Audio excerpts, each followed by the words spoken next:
Beep, beep, beep, beep, beep, beep, beep. Welcome to the court of the EDI Jester. I had to think about that before I said it. How are we, everybody? It's good to see you again. Here's an interesting one for you. Right. You know, you've heard me rattle on, and I'm obviously deeply concerned about the fact that STEM is under attack from these critical social justice knobbers, right? And that they, it's all about racism and you must do this to such an extent now that it's completely captured in this country. UKRI, which is the research funding body for the UK and has £7 billion worth of money to throw around every year, is now so completely captured that if you don't give a die statement and get the die statement right, you don't get your money. So these nutters are now running the engine room. Said that before, but we all know this, and the government is intent on doing nothing about it, apparently. Have you ever known such a weak Tory government in all your life? Have you ever known such a weak bunch of useless morons in all your life? And just so you know, if you think this is a weak bunch of useless morons, you wait till Labour get in, which it looks like they're going to do, and then you're going to find out what pain really is. But that's what we need, I think, now. I think Labour get in, 5 years, wreck the country. And then we'll get a Tory government in, and it'll stay for about 25 years, but it'll be a strong one. It'll be a strong one that'll put an end to all this, and particularly the attack, I hope, on STEM, which is our crown jewel. So there's one interesting here from a blog called whyevolutionIsTrue.com. Again, links are in the Dubras. There's a few things. Really interesting times at the moment. I'm getting people sending me stuff, and I'm coming across stuff from different avenues and from different people, which is fascinating because it's often outside the mainstream media that you find the most interesting stuff. So here we go. This is Why Evolution is True, and it's called The Most Extreme Incursion of Ideology into Ecology and Evolution I've Ever Seen. So what we have here is a specific example. We're getting down, to very sort of really high resolution, low altitude look at one particular area of STEM and the concerns around a particular paper. So here we have the most extreme incursion of ideology into ecology and evolution. That's it's quite a sort of small enclave of folk working at the upper end of thinking in those particular important disciplines. The paper below, which is likely paywalled if you click on the screenshot, but a PDF is still accessible here, shows how deeply my own field, organismal biology, has been infected by ideologues. Deeply authoritarian ones were back to this idea of the psychopathic, borderline personality disordered people who are absolutely, overrepresented in social justice. It's from a once respectable journal called Trends in Ecology and Evolution, which apparently has now drunk the Kool-Aid of political correctness, or wokeness, if you will, producing an article that is so bizarre and so off-putting that none of the several colleagues I sent it to could even finish it. But I did, saving you the trouble. It's short, though, so you should read it from the PDF link if you're an ecologist or an evolutionist. If Ibrahim Kendi were a biologist of this type, this is the paper he would have written, for as you'll see, it's right out of the critical race theory playbook. It is full of distorted, overblown, and purely speculative assertions, and here are its major points. Now, for those of you that don't know, Ibrahim Kendi is a totalitarian, authoritarian nutjob from America who uses the critical race theory model, and it doesn't mean critical thinking, it means exactly the opposite. It's not critical thinking at all, it's critical race theory, to be critical of everything. So in other words, it's a grievance studies. If you remember the grievance studies affair with Helen Pluckrose and James Lindsay, where they sent ridiculous articles out to these social sciences, and they published them. Even one about, I think it was highlighting rape culture in the penises of dogs in Portland parks. When they sent it in, all they came back with was, how did you safeguard the dogs while you examined their penises? Don't think we're dealing with nutters? We are. The social sciences need gutting so we can rebuild. Gutting so we can rebuild, right. So here we go. Here's some of the stuff they're saying, right, about these two disciplines here, which this individual is interested in, which is ecology and evolution. A, ecology and evolution are thoroughly permeated by racism. Structural racism that is deeply embedded in the way we still do science. Science is racist. B, we, here I mean people not of colour. What colourless people?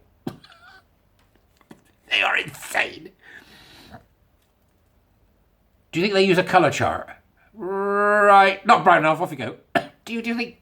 Get me the Dulux chart, Margaret. I'm good. Right, okay. Now stand there. No, in the light. I can't quite see you. Let's have a look at it. B4748. No, I'm sorry. You haven't made the cut. You're white. Go over there. That's the critical social justice nerds in action, isn't it? B. We, here I mean people not of colour. People not of colour. They're so mad. Are all complicit in this racism. You're complicit, all of you, right, in this racism. And we must constantly ponder our bigotry and persistently try to rid ourselves of it. This is the, bum piece licking, ass bum staring nut jobs of critical social justice. C. Our curriculum is thoroughly Eurocentric and has to be decolonised for the good of all. This is the same sort of stuff we saw at Sheffield. Same crap. Absolutely the same crap. They're everywhere. We've got to get them gone. They're going to ruin the world. And because most of them are probably psychopathic narcissists, they're not only going to ruin the world, they're going to take us to war. Victim movements. Every time. Ecology and evolution cannot be taught properly without continually emphasising the racism of the fields. I hope that means fields of studies. What if it didn't? That field is racist. You wouldn't go driving down the motorway with that twat, would you? Would you stop saying that, please? We're heading for a weekend in Whitby, and there's a racist field. Right, okay, I'm stopping the car and you're getting out. Yeah, but this is the M6. Just get out. Just get out, right? Ecology and evolution cannot be taught properly without continually emphasising the racism of the fields. Racism is said to be a big source of inequity in STEM. Notice the word inequity. Right, this is why Harvard made it harder for Asian people to get in. Or was it Yale? It was one of them. Yeah, that's what they do. And this is why people I know in engineering can't get the people to do the work at the higher level because they're so thick because the universities let everybody else in. Just come in. It's all right. Just come in. Engineering? No. Right. Okay. Yeah, we can do it. If you can do it, you can do it. Don't worry. We'll give you a good mark anyway because you're paying 60 grand a year. We want you, all the nonsense that goes with it. Rubbish, isn't it?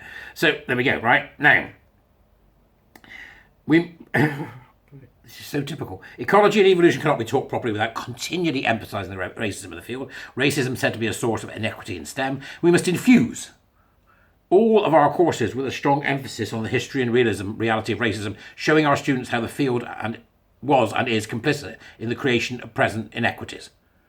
Not inequality, inequities. This is communism, right? We must infuse. What are you? A herb? I don't know whether to critique the whole thing point by point or let you see the problems yourself. I think I'll try a hybrid approach. Here's the abstract, which is the explanation of why they're doing what they're doing. Racism permeates ecology, evolution and conservation biology, brackets EECB. Meaningfully advancing equity, inclusion and belonging requires an interdisciplinary, anti-racist, pedagogical approach to educate our community and how racism shaped our field. Here we apply this framework, highlight disparities and interdisciplinary practices across institutions globally, and emphasise that self-reflection is paramount before implementing anti-racist interventions. They're taking STEM one step at a time because the academics and the universities have failed to eject these extreme nutters from their midst. Because, of course, most of the people that are running this are extreme nutters running the universities.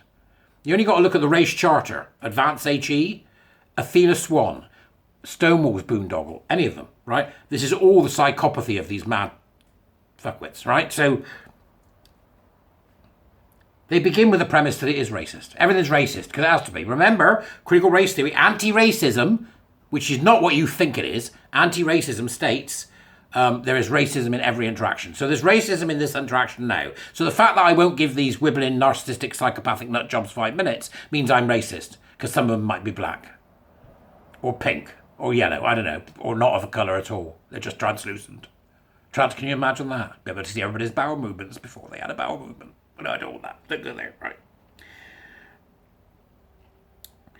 So it starts. The article starts, as do all of its ilk in science journals.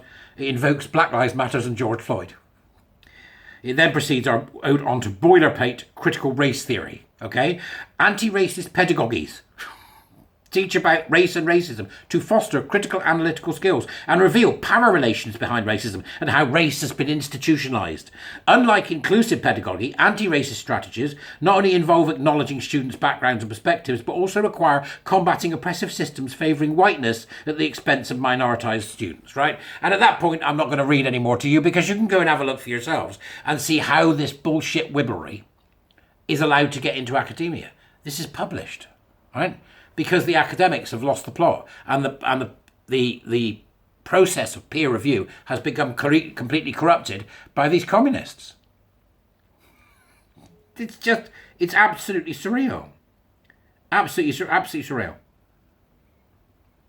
That's what happens when you allow the social sciences to think they're sciences, or the arts to think that. It's all these people going, I'm coming to queer STEM.